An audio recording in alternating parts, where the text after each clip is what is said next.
What is clear is that these are tough issues that have been around a long time. Jamie hit the nail on the head in my view. It's not going to be solved in 90 days. This isn't about tariffs. It isn't about short term. It's really about the industrial policy of China and leaving themselves out of the third industrial revolution and wanting to make sure that they are there for the fourth.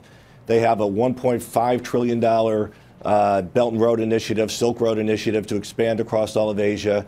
They now are looking at much more of an important role in government intervention into some of their businesses. So this is a real long-term difficult issue they're going to have to address. And what's really, I thought, one of the most interesting signs of China coming to the table, though, is you are seeing them use the word immediate a lot more often than they did before. And so they are recognizing that things have to change as their economy has slowed.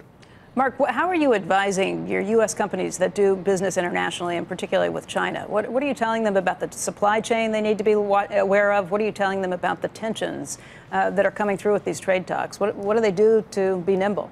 Well, you need to think long term. You got to separate the signal from the noise, Becky. And so we have 16,000 people in China. We've been there in mainland China since the 1980s and 1970s in Hong Kong. I mean, we've seen ups and downs, not quite like the volatility we've seen short term here, but the China economy has to do well for the global economy to do well. The U.S. knows that. I think eventually we're going to get through to the other side here. So, yeah, obviously there's short-term issues you have to look at in terms of your supply chain, make sure you have coverage in other parts of the world. But long-term, everyone's going to still want to be in China. Jamie said he gives it 60% odds that at the end of these 90 days, where we've made enough progress that something gets extended, there is some sort of communication that continues to take place. But that's 40% that it doesn't happen. What then? Well, that's 60% in the 90 days, I think.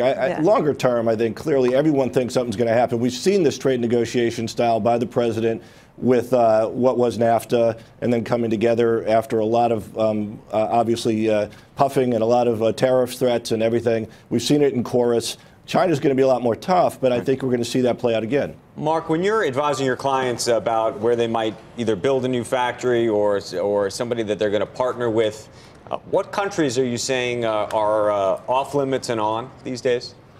And where does China fit into that right now? It's a great question, Andrew. I mean, bottom line is, if you're thinking longer term, you're looking where your market's going to be. So you're investing in China if you think you're going to have demand in China for your product. If you're building a chip plant today, it's going to take 5-10 years to build and be up and come running. You don't get a return until 10 years after that. So I mean, if you were looking at the emerging markets right now with what's going on with commodities and the prices, you wouldn't be investing there at all, but you'd really miss out in the future growth of the global economy. So what we really do is try and tell our clients is to make sure you have the reserves in place, make sure you set the appropriate risk planning, but you still have to think long term to where your market's going to be. Hey, Mark, China is not the only one with a long-term plan. They have their goals for 2025 and 2030 and beyond. EY also has its own goals. You've came in with Vision 2020, and we just heard the news this week that you're going to be stepping down as chairman and CEO next year. So you looked awfully happy when I saw you yesterday.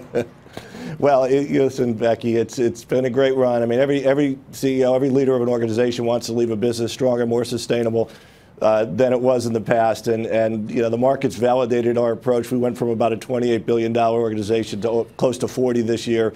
We have 100,000 more people than back in 2012 when I started.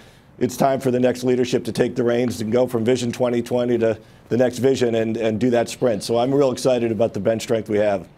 Obviously, you're still here till July of next year, and we expect to have you here on Squawk for a long time to come, too. But we want to thank you for your time, Mark. Thank you, Becky. Appreciate it.